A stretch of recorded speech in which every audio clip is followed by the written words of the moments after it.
میرے عزیزوں، اب مجھے قریب سے قریب تک نظر آ رہا ہے کہ نسل کشی کی پوری پلاننگ ہو چکی اور پورے کے پورے کمیونٹی کو ٹارگٹ کرنا، اس میں کوئی کچھ نہیں کرے گا۔ سارا ڈپارٹمنٹ ہو یا سیاست ہو، سب ایک طرف ہو جائیں گے اور تمہیں تنہا کر دیا جائے گا۔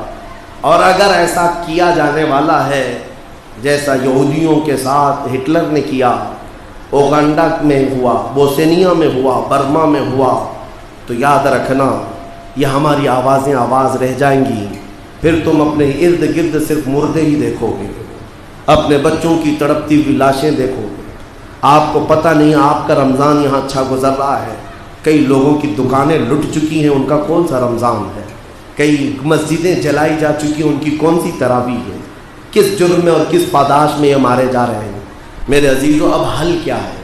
یہ جینوسائیڈ کو روکا کیسے جا سکتا ہے؟ اس نسل کشی کو روکا کیسے جا سکتا ہے؟ یہ اب غفلت سے اٹھنا ہوگا۔ تم سالوں سے سوتے آ رہے ہو، سالوں سے سو رہے ہو، اور ایک قوم پلاننگ پہ پلاننگ کر رہی ہے، منصوبے پہ منصوبے تمہیں ختم کرنے کے، اور تم چادر تانے سوئے ہو۔ اسی لیے شاعر نے بہت پہلے کہا تھا، جگہ جگہ کے تھک چکے ہیں تمہیں یہ ہنگامے، اٹھو نشاط لذت خواب گراں بدل ڈالو۔ غلط روی سے منازل کا بعد بڑھتا ہے، مسافروں رویش کارواں بدل ڈالو۔ اٹھو وگرنہ حشر نہ ہوگا پھر کبھی، دوڑو کہ زمانہ چال اپنی چل گیا۔ یہ شاعروں نے جگایا بھی تھا اور تم سے کہا بھی تھا، اب فقط شور مچانے سے نہیں کچھ ہوگا، یوں ہی ہونٹوں کو ہلانے سے نہیں کچھ ہوگا۔ اب تمہارے لیے حل کیا ہے؟ میں قرآن کی طرف آتا ہوں، قرآن کی طرف۔ میں نے سب سے پہلے یہی کہا تھا، قرآن ہر زمانے کی کتاب ہے، ہر زمانے کا دستور ہے۔ آج کے زمانے میں ہماری مصیبتیں ہیں، ہم قرآن کے پاس لے جاتے ہیں، ہمارا حل بتا۔ قرآن ایک جگہ نہیں، کئی جگہ تمہیں تنبیہ کرتے ہوئے حل بتا رہا ہے۔ سب سے پہلا حل فرماتا ہے رب ذوالجلال، فَإِن تَنَازَعْتُمْ فِي شَيْءٍ فَرُدُّوهُ إِلَى اللَّهِ وَإِلَى الرَّسُولِ۔ آج اگر تمہیں کسی بات میں الجھن ہے، آ جاؤ اللہ کی طرف اور اس کے رسول کی طرف۔ ایک بات ہو گئی۔ دوسری بات رب تعالیٰ فرماتا ہے وَاعْتَصِمُوا بِحَبْلِ اللَّهِ جَمِيعًا وَلَا تَفَرَّقُوا۔ اللہ کی رسی کو مضبوطی سے تھام لو اور فرقوں میں مت بٹو، جماعتوں میں مت بٹو، اپنے آپس میں اختلافات کی آگ کو مت بھڑکاؤ۔ قرآن کا یہ فرمان تمہارے لیے رہنما اصول بن کر کے آیا۔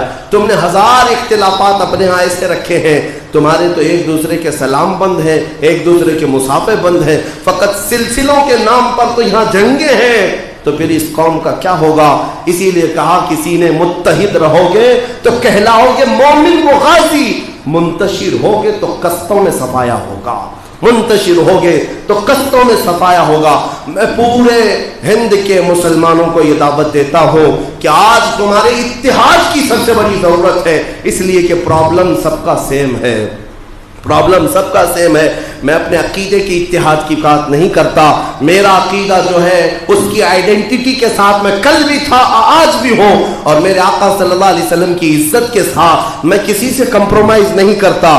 لیکن اگر ملکی مفادات اور اس طرح کے سیاسی حالات درپیش ہیں تو پھر مومنین کو ایک جگہ پر جمع ہونا چاہیے۔ تمہارے سارے سلسلے جو مدینے تک پہنچتے ہیں حق ہیں، سارے پیروں سے وابستہ رہو، لیکن میرے عزیزوں بجلیاں اب یہاں گر رہی ہیں، اب آسمان تمہارے سر پر آ چکا ہے، تمہیں متحد ہونے کی ضرورت ہے۔ اپنے یہ اختلافات ہٹاؤ۔ چھوٹے ایک محلے میں 4 جماعتیں ہیں جن کا آپس میں میل ملاپ نہیں، سلام کلام نہیں ہے، اور تمہارے اوپر دشمن پورے جو کروڑوں کو ماننے والے ایک جگہ جمع ہو رہے ہیں اور قتل عام کے منصوبے ہوتے ہیں۔ میں تمہارے اتحاد کی دعوت دیتا ہوں، یونٹی برقرار رکھو، پھر دیکھنا رب ذوالجلال کی مدد بھی آئے گی۔ یہ ایک چیز نہیں، قرآن نے اور حل بتائے۔ تمہارے ہاتھوں میں آج قرآن اٹھا کر دیکھ لینا، کوئی پیج کھول لو، ایک بار قرآن کھولو اور تم انگلی رکھو، تم اپنے آپ سے پوچھو کیا قرآن مجھے سمجھ میں آ رہا ہے؟ کیا قرآن مجھے سمجھ میں آ رہا ہے؟ حد تو یہ ہے 90% ایسے لوگ ہیں سمجھ میں آنا تو دور کی بات، ان کو تلاوت صحیح سے نہیں آ رہی ہے، پڑھنا صحیح سے نہیں آ رہا ہے۔ پھر تم اپنا فون اٹھاؤ، آئی فون ہے تمہارے پاس، بڑے بڑے فون ہیں، اٹھاؤ، واٹس ایپ بھی سمجھ میں آ رہا ہے، فیس بک بھی سمجھ میں آ رہا ہے، انسٹا بھی سمجھ میں آ رہا ہے۔ ارے نہیں پڑھا تھا اسکول میں لیکن پورا موبائل چلانا سمجھ میں آتا ہے، تو نے اس قدر حساسیت کے ساتھ دنیا کو استعمال کرنا سیکھ لیا، تیرے مولا کے جو میسج تجھے آئے تھے وہ پڑھنا تک نہیں آیا، تو پھر اس کی سزا ہوگی، اس کی سزا ہوگی۔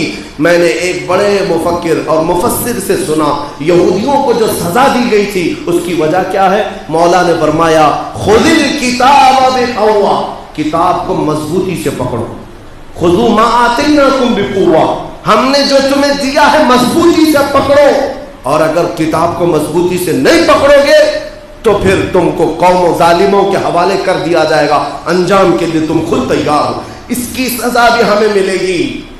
تم نے قرآن کو جو اپنے پیچھے ڈال رکھا ہے، قرآن سننے کی بھی توفیق نہیں ہوتی، اس کی سزا تو ملے گی۔ اللہ رب العزت کا اعلان ہے تم کتاب کو مضبوطی سے پکڑ لو، پکڑنے کا مطلب یہ پڑھو، سمجھو، اس کے مطابق زندگی گزارو، تو پھر دیکھو مولا کی مدد تمہارے ساتھ ہے۔ اس کا وعدہ کیا جھوٹا ہو سکتا ہے؟ اللہ کا وعدہ جھوٹا ہو سکتا ہے؟ اس نے اعلان فرمایا کان حقا علینا نصر المؤمنین، ہم نے اپنے اوپر لازم کر لیا ہے کہ ایمان والوں کی مدد کریں گے، ایمان والوں کی مدد کریں گے۔ اس لیے میرے عزیزو حل یہی ہے کہ واپس جہاں میرے آقا نے ہمیں چھوڑا تھا اسی جگہ پر آ جاؤ۔